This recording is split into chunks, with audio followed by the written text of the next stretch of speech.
দেশে বিগত সময়ে প্রায় ৩০ লাখ কোটি টাকা লুটপাট করা হয়েছে, বিদেশে পাচার করা হয়েছে।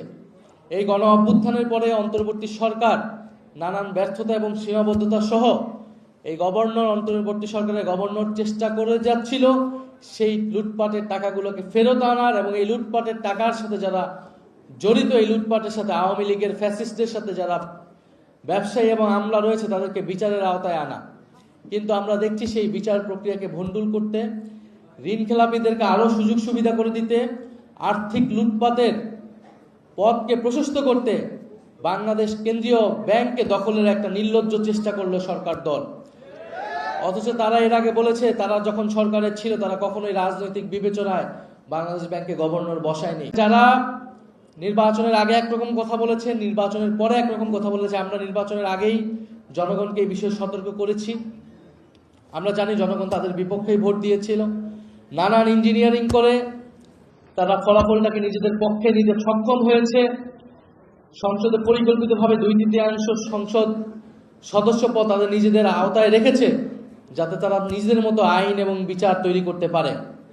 যেরকমটা 2008 সালে আমরা দেখেছিলাম আওয়ামী লীগ একচেটিয়াভাবে বিরোধীদেরকে এক পাশে ঠেলে নিজেদের সংসদ করায়ত্ত নিয়ে সংবিধানকে নিজেদের মতো পরিবর্তন করে দেশকে নিজেদের মতো ভাবে পরিচালিত করেছে। আজকের সরকার দল তাদের কার্যক্রম আচার আচরণ দেখে মনে হচ্ছে তারা সেই পথেই হাঁটছে, সেই পথেই হাঁটার চেষ্টা করছে। আমরা খুব স্পষ্টভাবে বলেছি বাংলাদেশে নতুন কোনো স্বৈরতন্ত্রের উত্থান আমরা ঘটতে দিব না। উত্থান ঘটতে হলে আমাদের জীবনের উপর দিয়ে সেটা হতে হবে। ফলে সংস্কার প্রক্রিয়া বাস্তবায়ন হতেই হবে। যদি সংসদে না হয় সেই লড়াই রাজপথে গড়াবে। আমরা সেই লড়াই রাজপথে গড়াতে চাই না। আমরা চাই মানুষ ভোট দিয়েছে, যেরকমই ফলাফল হয়েছে আমরা সেটা আপাততকালীন একসেপ্ট করে আমরা সংসদে গিয়েছি। সংসদে আলাপ আলোচনার মাধ্যমে আমরা এগুলোর সমাধান করব।